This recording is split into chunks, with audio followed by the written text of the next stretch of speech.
Olá, meus caros. Aqui é o Corvo.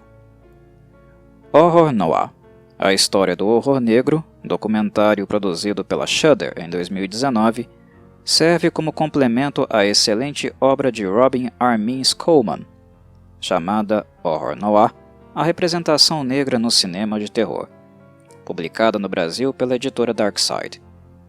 Coleman é professora adjunta no Departamento de Estudos da Comunicação e no Centro de Estudos Afro-Americanos e Africanos da Universidade de Michigan. Em Horror Noir, ela competentemente faz uma apuração histórica da representatividade negra no cinema de horror, desde o início do século XX até os dias atuais, tocando em temáticas como preconceito, invisibilidade, estigma, sexualização e segregação. A escrita de Coleman é extremamente acessível, pontual e ilustrativa, o que faz de Horror Noir um dos livros mais importantes da atualidade sobre a temática, imprescindível na estante. O documentário da Shudder, a meu ver, foi muito bem-vindo. O mesmo também conta com a participação de Coleman, que elucida ao espectador muito calmamente como as vidas negras foram abordadas no cinema americano de acordo com cada momento histórico do país, citando os repugnantes O Nascimento de uma Nação, claramente um panfleto pró-violências étnicas e simbólicas promovidas pela Ku Klux Klan, e Ingagi, filme que retrata relações entre negros e primatas. Coleman revisita King Kong e as referências não tão implícitas, como alguns sugerem, sobre o suposto risco da sexualidade negra para as mulheres brancas. Deste ponto, a professora parte em direção ao diretor George Romero e seu maravilhoso A Noite dos Mortos-Vivos, ressaltando a quebra de paradigma, a relevância histórica e a coragem de protagonizar o ator Dwayne Jones. A Noite dos Mortos-Vivos foi um ponto de virada importantíssimo para a comunidade afro-americana no cinema, indiscutivelmente se colocando como obra de resistência e enfurecendo os segregacionistas da época, no mesmo contexto histórico onde Martin Luther King fazia pronunciamentos em busca de dignidade e equanimidade de direitos. Posteriormente, Coleman elucida o Blaxploitation, um segmento do exploitation que, pragmaticamente falando, serviu como tentativa de reforçar antigos estigmas, retratando negros como criminosos e mulheres negras como objetos sexuais. Poucos foram os filmes do Blaxploitation que realmente se movimentaram como contracultura, a exemplo do clássico Blácula, histórico momento onde um vilão tradicional foi retratado por um homem negro culto, elegante e poderoso, embora Drácula ainda fosse o molde inglês branco utilizado. Blácula, a seu modo, foi importantíssimo, eu pessoalmente diria fundamental, para que Candyman, eternizado pela presença, voz e atuação de Tony Todd, pudesse existir no futuro, um personagem que coincidentemente também teve suas raízes na Inglaterra, criado por Clive Barker. Coleman passa pelos anos 90 pontuando algumas obras onde presenciamos o protagonismo de mulheres negras, que além da discriminação étnica, historicamente enfrentam também o preconceito de gênero. E finalmente chegamos no século XXI, onde a autora coloca o excelente e agora também histórico Corra sob o holofote, filme que fez de Jordan Peele o primeiro roteirista negro a ganhar o Oscar de melhor roteiro original. O comentário de Peele foi crítico e profundamente conectado com os movimentos antidiscriminação, violência e desigualdade racial. Meu apreço pelo documentário da Shudder se torna grande a partir do momento que este exerce a função de dar voz a inúmeras figuras históricas que Coleman cita em seu dedicado e detalhado trabalho. Profissionais, pessoas negras que dedicaram suas vidas à sétima arte e foram importantíssimas para a formação do gênero horror e do rompimento de inúmeros estereótipos até hoje percebidos em muitas obras contemporâneas, a exemplo do negro mágico, que pejora as crenças de matriz africana e as retrata exclusivamente com um viés demoníaco. Ou também do negro sacrificial, uma tendência estruturalmente enraizada de roteiristas e diretores de criar e conduzir personagens negros cuja única função é morrer, para que assim o protagonista branco possa ser salvo, ganhar mais notoriedade à custa do seu flagelo, ou até mesmo o antagonista se tornar uma figura ainda mais intimidadora. Os estereótipos que Coleman cita são diversos, e os relatos de experiência de atores, roteiristas, diretores e professores envolvidos nos dão uma imersão ainda maior que o livro isoladamente poderia nos dar. Estamos falando de pessoas que viveram e sentiram na pele as décadas de luta e preconceito, de gente que crescemos assistindo, que na maioria das vezes não damos o crédito e valor a eles devido. Assistir o documentário, especialmente depois de ler o livro, é elevar níveis de empatia e criticidade pedagogicamente necessários. Mas, além disso, é nos envolver com falas, relatos de vida e perspectivas de profissionais como Meosha Bean, Ashley Blackwell, William Crane, Rusty Cundiff, Keith David, Loretta Devine, Tananarive Due, Ken Foree, Tina Mabry, Kelly Jo Minter, Miguel A. Nunes Jr., Paula J. Parker, Jordan Peele, Tony Todd e muitos outros. A fala de todos é uma fala coletiva. É a fala de vidas negras que finalmente conseguiram espaço após anos de lutas individuais e coletivas. Eles falam por quem deseja falar e não pode, ou morreram sem poder, como os vários artistas negros do passado que sedimentaram um caminho e já não estão mais entre nós.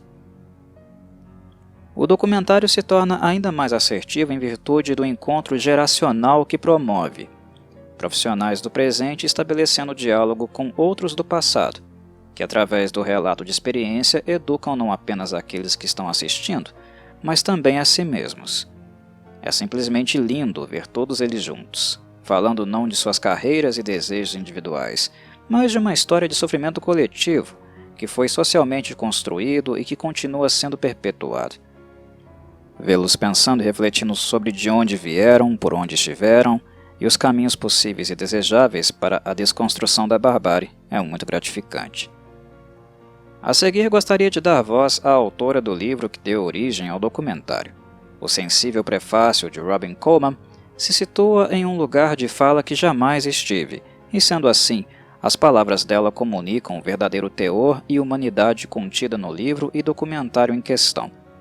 Ao narrar as palavras de Coleman, meu objetivo não é ferir os direitos autorais da obra, mas por meio dela, por meio de um pequeno recorte, fazer uso informativo e educativo da mesma.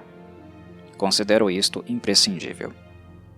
Ela escreve: Rick Warland, 2007, em seu livro The Horror Film, observa de forma jocosa, ainda que astuta, que autores que escrevem sobre filmes de terror têm uma propensão a incluir declarações mais ou menos irônicas indicando que seu interesse em filmes de terror começou na infância ou recentemente, argumentando de forma implícita que a credibilidade que uma pessoa possui para falar sobre o tema foi de alguma forma melhorada ou piorada apenas em relação à época em que o interesse do autor começou.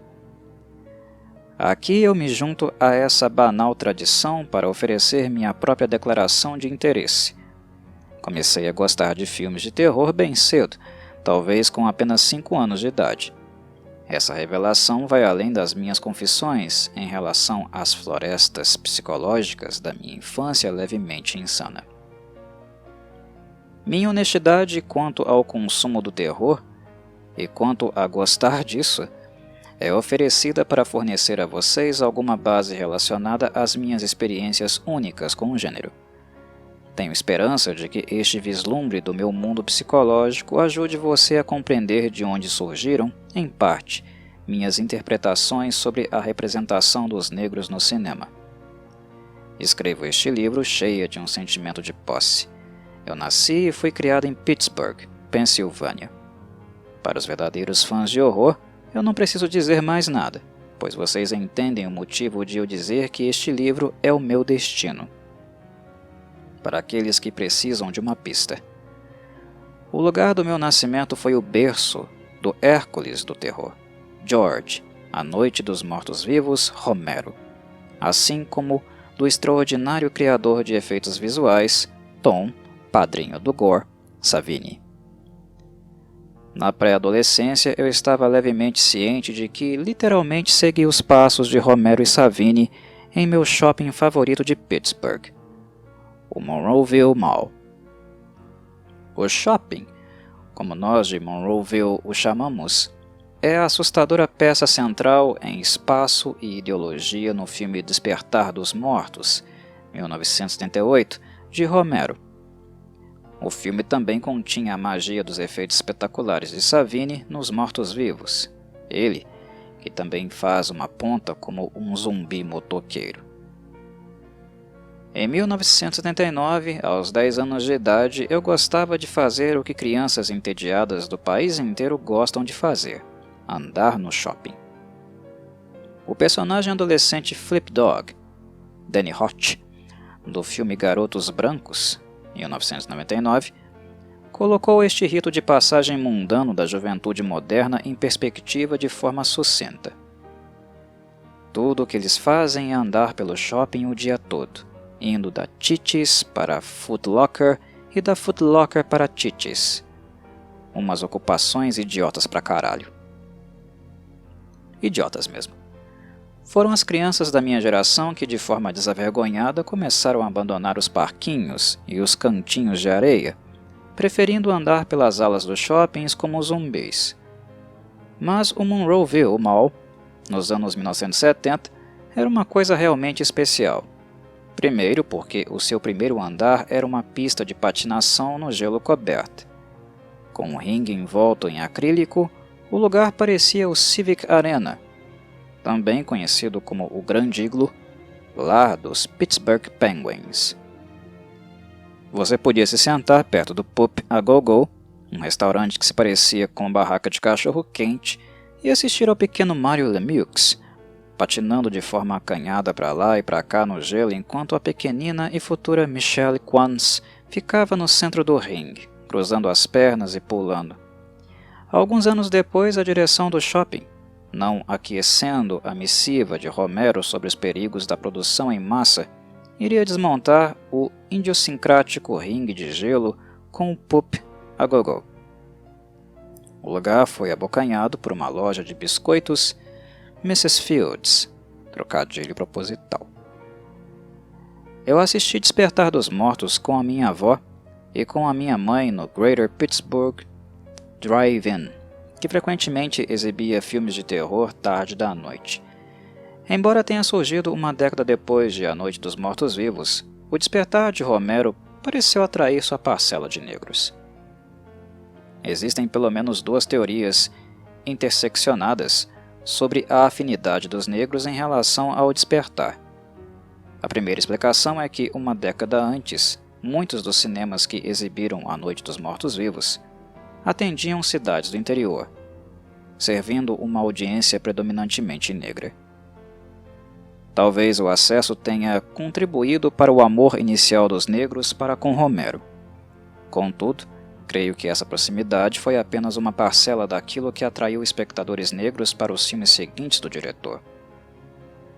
O outro ponto-chave foi que Noite tinha Ben, Dwayne Jones, um personagem principal negro complexo e corajoso, que se mostrou calmo sob pressão, tomou controle de uma situação mortal com competência e, de forma surpreendente, chutou alguns traseiros brancos e mostrou respeito. Afinal de contas, ele bate e atira em um homem branco. Nós, duas mulheres e uma criança, nos dirigimos até aquele drive-in para ver se Romero nos daria mais uma vez outro herói negro empoderado, que não vacilava e não era apelativo. Romero não nos decepcionou. Ele provocativamente proporcionou um conquistador negro e mais, através do personagem durão Peter, Ken Foree, que sobrevive à praga zumbi e busca segurança com uma estranha, uma mulher branca grávida. Suspiro. Francine, Galen Ross. Poderiam Peter e Francine encontrar esperança e uma vida sem zumbis em outro lugar? Quem vai fazer o parto do bebê de Francine? Suspiro duplo. Seja em 1968 com Noite, 1978 com Despertar, ou até mesmo hoje, representações desse tipo de raça, sexo e relações de gênero continuam a ser muito importantes. Se não me falha a memória, minha viagem até o drive-in com a minha família ficou ainda mais sublime quando noite passou logo depois de despertar como parte de uma dobradinha de Romero. Eu mantive o meu sono distante para que pudesse ver noite outra vez. Eu já tinha assistido antes, com os olhos maduros de uma criança de 10 anos de idade. Vi o canibalismo como algo nojento. Contudo, fiquei profundamente afetada, de forma indescritível, pelo infame final de noite, que, na minha mente, serviu, tanto na época quanto hoje, como uma crítica poderosa a respeito das relações raciais. Nas doloridas cenas finais de noite, depois de Ben ter vencido todas as dificuldades para sobreviver à noite contra os zumbis canibais, ele é, simbolicamente, linchado por uma turba de homens brancos com espingardas. O filme refletia diretamente o clima social da sua época. O assassinato de Martin Luther King, Jr., aconteceu no mesmo dia, 4 de abril de 1968, em que Romero levava a noite até Nova York para ser distribuído. Para muitos negros, em 1968, depois do assassinato do Dr. King, era plausível se questionar se um homem negro seguro de si como Ben poderia ao menos sair da tela grande em segurança. Embora o filme de Romero fosse uma fantasia com seus zumbis comedores de carne, ainda assim era uma obra de realismo significante. Ele dirigiu a atenção da audiência exigindo que levássemos em consideração que no mundo real dos negros as multidões brancas são bem mais mortais. Eu me lembro da minha avó disposta a colocar a mão sobre uma pilha de bíblias e jurar que reconhecia um daqueles matadores de pretos com armas nas mãos. Este e aquele, à medida que os via aparecendo no filme. Eu odeio dizer isso, mas ela podia estar certa. Policiais da área de Pittsburgh e de outros locais atuaram como figurantes na cena principal que decidiu o futuro de Ben. O que vimos em Despertar e Noite era realmente as nossas experiências em Pittsburgh naquela tela. Pittsburgh, assim como várias cidades dos Estados Unidos nas décadas de 1970 e 1980, tornou fácil ter certa hesitação em relação ao seu potencial progressista, especialmente para as minorias. Pittsburgh era, e ainda é, uma cidade segregada.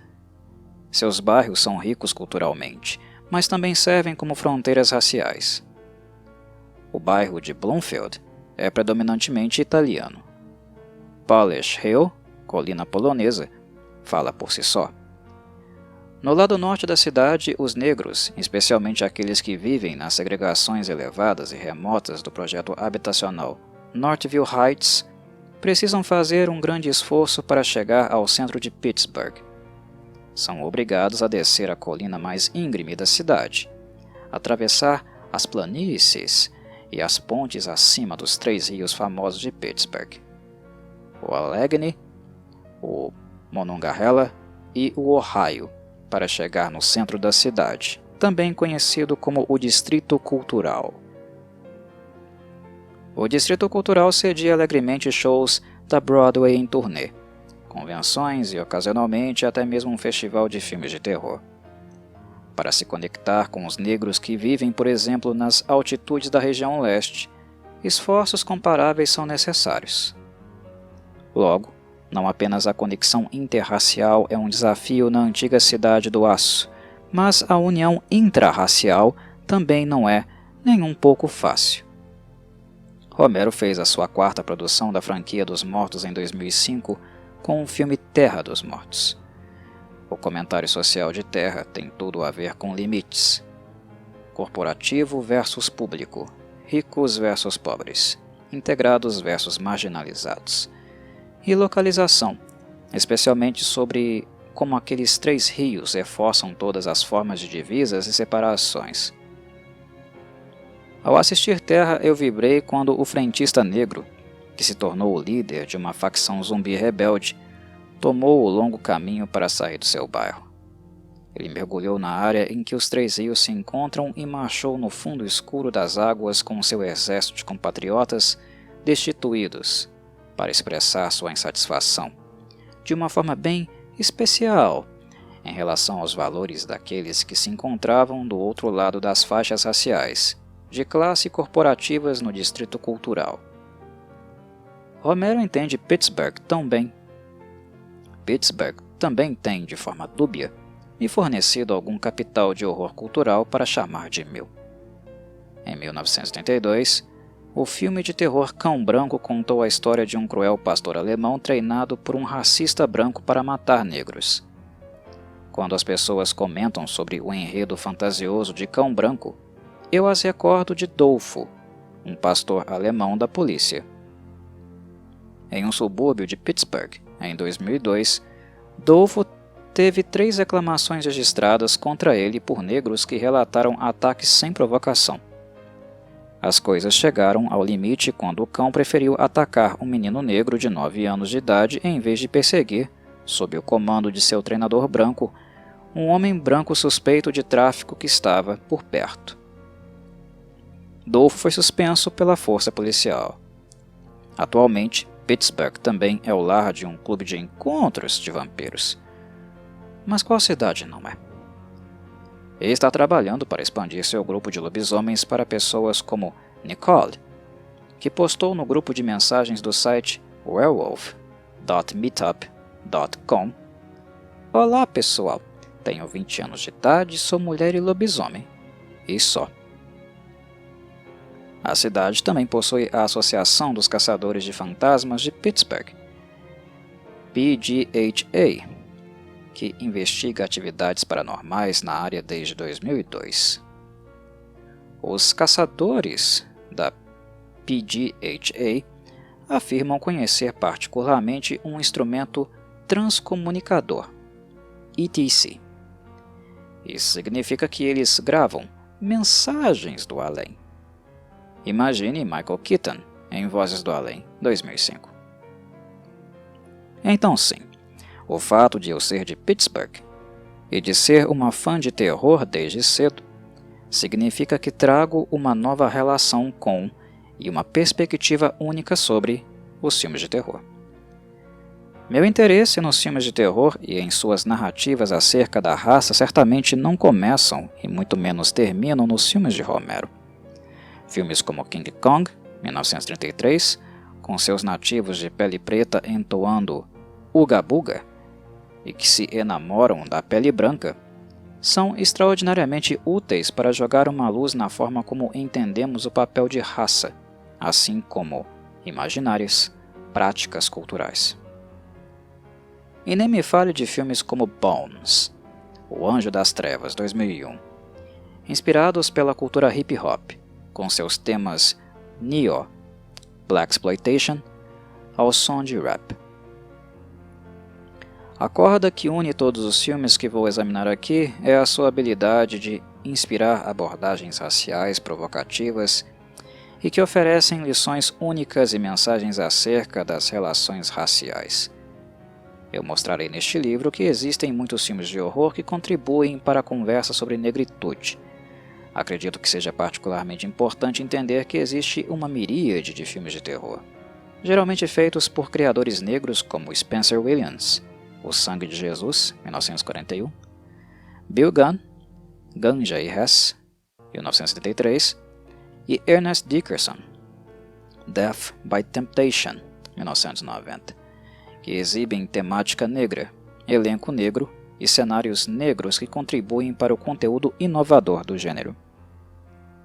O horror tem algo a dizer sobre religião, ciência, estrangeiros, sexualidades, poder e controle, classe, papéis de gênero, origem do mal, sociedade ideal, democracia, etc. Esses tópicos mudam completamente de figura quando são examinados sob a ótica da cultura negra. Meu ponto é: a história da negritude contada pelo terror é interessante e complexa. Enquanto o terror às vezes tem sido marcado pela sua reputação de filme B, de baixo orçamento e ou de gênero explorador, É impossível negar sua capacidade única de expor as questões e preocupações do nosso mundo social, incluindo nossas sensibilidades raciais. Uma forma de rebaixar o gênero do terror, escreve Hutchins, é subestimar sua audiência, dizendo que as únicas pessoas que possivelmente podem gostar desse tipo de coisa são doentes ou estúpidos, ou doentes e estúpidos. Eu não quero desconsiderar o que para alguns é uma pulga atrás da orelha no que diz respeito aos filmes de terror. Muitos desses filmes são realmente repletos de sanguinolência, a doença, e com roteiros fracos, a estupidez. Filmes de terror raramente são coisas dignas de vencer um prêmio no Festival de Cannes, mas o seu público pode ser bem mais esperto do que alguns críticos e acadêmicos imaginam. Esse público entende que o gênero como um todo não é inerte e que realizadores de filmes de terror revelam algo muito mais horrorizante. Que o nosso mundo e as relações são realmente unidos por pouco mais do que cola de peruca e Spirit Gun. A Noite dos Mortos-Vivos é um clássico cult agora. Os aficionados do gênero concordam que foi uma das maiores contribuições de Romero para o gênero e para a mídia. Contudo, já se passaram algumas décadas desde que Noite exigiu que nos perguntássemos o que era mais assustador: zumbis comedores de carne ou aquilo que fazemos uns com os outros diariamente. Então, aí está. Eu obviamente acredito que o gênero do terror tem uma grande promessa revelatória. E é isso que me move a explorar sua miríade de definições de negritude, assim como aquilo que o gênero revela sobre os tipos relevantes de personagens negros, em relação aos níveis de participação dos negros em filmes e a respeito da contribuição negra para o nosso mundo social. E assim a professora encerra o prefácio, o que no decorrer do livro será amplamente debatido, aprofundado e, com o complemento do documentário, dividido, discutido e disseminado por vários dos importantes atores históricos citados por ela: homens e mulheres, vidas negras. Horror Noir, a história do horror negro, é um documentário essencial, fruto de um livro essencial, e não há mais nada que pessoalmente possa dizer a não ser recomendar fortemente a leitura e a apreciação. Um abraço a todos e saudações corvídeas.